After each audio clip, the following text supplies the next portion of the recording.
వరంగల్ జిల్లా నర్సంపేటలో నిర్వహించిన జనంపాట కార్యక్రమంలో ఎమ్మెల్సీ కల్వకుంట్ల కవిత కీలక వ్యాఖ్యలు చేశారు. జనజాగృతి ఎప్పుడూ జనం మధ్యన ఉంటూ ప్రజా సమస్యల పరిష్కారం కోసం నిరంతరం పోరాటం చేస్తూనే ఉంటుందని చెప్పారు. మాదన్నపేట చెరువు కట్ట కొంచెం ఎత్తి పెంచి రాకపోకలకు ఇబ్బంది కలగకుండా చేయాల్సిందన్నారు. జనం మధ్యలో ఉండాల్సిన తాజా ఎమ్మెల్యే, మాజీ ఎమ్మెల్యే జూబ్లీహిల్స్ ఎన్నికల్లో బిజీగా ఉన్నారని మండిపడ్డారు. ఏ పార్టీ ఎక్కడ ఉన్నా జాగృతి మాత్రం జనంతోనే ఉంటుందని చెప్పారు. నర్సంపేటలో పెండింగ్ పనులన్నీ జరిగే విధంగా ప్రభుత్వంపై ఒత్తిడి తీసుకొస్తామన్నారు.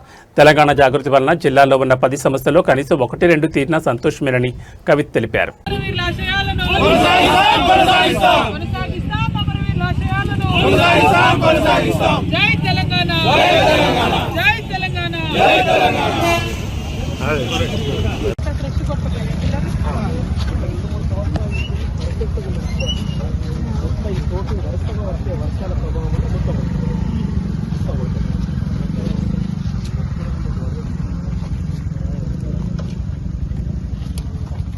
ఈ వాగులో కొంతమంది మనుషులు కూడా కొట్టుకుపోయారు.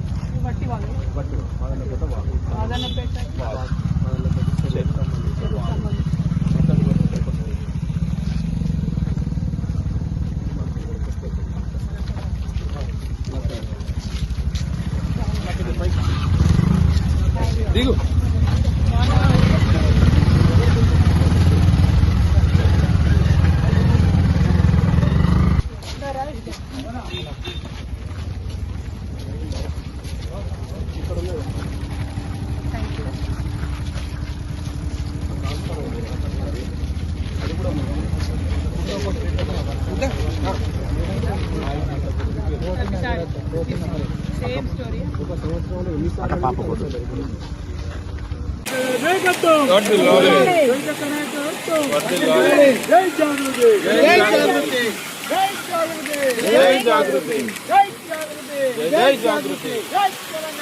జై తెలంగాణ.